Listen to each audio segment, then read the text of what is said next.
Rowdy sheeter Nagaraj alias ನಾಗ ತನ್ನ ಅಸಲಿ ವರಸೆ ಮುಂದುವರೆಸಿದ್ದಾನೆ. ಪೊಲೀಸರ ಮುಂದೆ ಶರಣಾಗ್ತೀನಿ ಅಂತಿದ್ದ ನಾಗ ಪೊಲೀಸರ ಮುಂದೆ ಮತ್ತೆ ತೊಡೆತಟ್ಟಿದ್ದಾನೆ. ನಾಗನ 2ನೇ ಸಿಡಿ ರಿಲೀಸ್ ಆಗಿದೆ. ಇಲ್ಲೂ ಕೂಡ ಒಂದು ಕಂಡೀಷನ್ ಹಾಕಿದ್ದಾನೆ. ನಾಗನ 2ನೇ ಸಿಡಿಯ ಹೈಲೈಟ್ಸ್ ಇಲ್ಲಿದೆ ನೋಡಿ.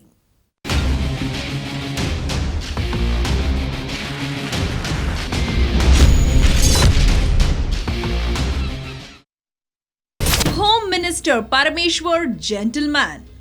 ಅವ್ರು ಮಾತಾಡಿ ನಾನು ಸುಮಾರು ಒಂದು 50 ಸರಿ ನೋಡಿದೆ. 50 ಸರಿ ನೋಡಿದೆ ಹಾಕಿ ಪರಮೇಶ್ವರ ಅಪ್ಪ ಅವರು ಜೆಂಟಲ್ಮ್ಯಾನ್, ತುಂಬಾ ಚೆನ್ನಾಗಿ ಮಾತಾಡೋದು. ನಾಗ ರಿಲೀಸ್ ಮಾಡಿರೋ 2ನೇ ಸಿಡಿಯ ಹೈಲೈಟ್ ಇದು. ಸುಮಾರು 30 ನಿಮಿಷಗಳ ಸಿಡಿಯಲ್ಲಿ ನಾಗ ಮತ್ತೆ ಪೊಲೀಸರ ವಿರುದ್ಧ ವಾಚಾಮಗೋಚರ ಕಿಡಿಕಾರಿದ್ದಾನೆ. IPS ಅಧಿಕಾರಿಗಳು ಸೇರಿ ಮಾಡಿರೋ ಸಂಚು ಅನ್ನುವ ಮೂಲಕ ನಾಗನ ಅಸಲಿ ವರಸೆ ಮುಂದುವರೆಸಿದ್ದಾನೆ. ನನ್ನ ಮೇಲಿರುವುದೆಲ್ಲ ಪಿಟಿ ಕೇಸ್ಗಳು, ಆದ್ರೆ 40 ಕೇಸ್ಗಳಿವೆ, 50 ಕೇಸ್ಗಳಿವೆ ಅಂತೆಲ್ಲ ಸುಳ್ಳು ಮಾತನಾಡಿಕೊಂಡು ಅಧಿಕಾರಿಗಳು ತಿರುಗಾಡ್ತಿದ್ದಾರೆ ಅಂತಲೂ ಕಿಡಿಕಾರಿದ್ದಾನೆ. 100 ರೂಪಾಯಿ 200 ರೂಪಾಯಿ ಕಟ್ಟೋ ಕೇಸ್ಗಳಿದೆಲ್ಲ ತರಿಸ್ಬಿಟ್ಟು ನಾಗರಾಜ್ ಇಷ್ಟು ಕೇಸ್ ಇತ್ತು, 100 ರೂಪಾಯಿ ಫೈನ್ ಕಟ್ಟಿದ್ರೆ ಸುಮಾರು 15-16 ಕೇಸ್ ಇದೆ. 100 ರೂಪಾಯಿ 200 ರೂಪಾಯಿ ಫೈನ್ ಕಟ್ಟಿದ್ರೆ ಎಲೆಕ್ಷನ್ ಕೇಸು 15-16 ಕೇಸ್ ಇದೆ. ಇಷ್ಟೇ ಅಲ್ಲ, ಬಿಜೆಪಿ ಸಂಸದ PC ಮೋಹನ್ ನನಗೆ 14 ವರ್ಷದಿಂದ ಸ್ನೇಹಿತರು, ಈಗ ಇಲ್ಲ ಅಂತಾರೆ. ನನ್ನ ಮನೆಯಲ್ಲಿ ದೊರೆತ ಹಣ ಪೊಲೀಸ್ ಅಧಿಕಾರಿಗಳದ್ದೇ ಅಂತಿರೋ ನಾಗ ಡಿಸೆಂಬರ್ 29ರಿಂದ ಜನವರಿ 31ರವರೆಗೆ ಕೆಲ ಪೊಲೀಸ್ ಅಧಿಕಾರಿಗಳ ಕಾಲ್ ಟ್ರ್ಯಾಪ್ ಮಾಡಿ ಗೊತ್ತಾಗುತ್ತೆ.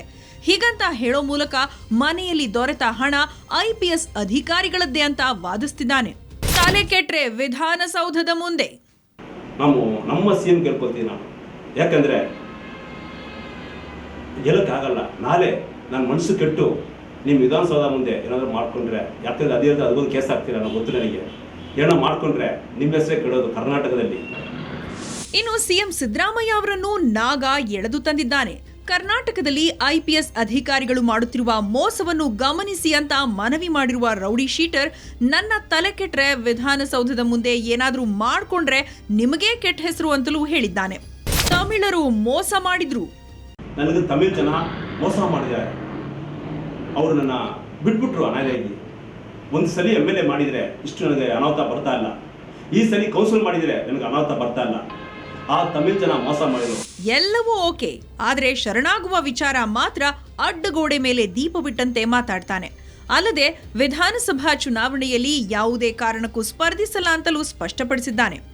ಒಟ್ನಲ್ಲಿ ಶ್ರೀರಾಂಪುರದ ಮಾಜಿ ಕಾರ್ಪೊರೇಟರ್ ಪೊಲೀಸರಿಗೆ ಚಳ್ಳೆಹಣ್ಣು ತಿನ್ನಿಸಿಕೊಂಡು 2ನೇ ಬಾಂಬ್ ಸಿಡಿಸಿದ್ದು ಸುವರ್ಣ ನ್ಯೂಸ್ಗೆ ಎಕ್ಸ್ಕ್ಲೂಸಿವ್ ಆಗಿ ಸಿಕ್ಕಿದೆ.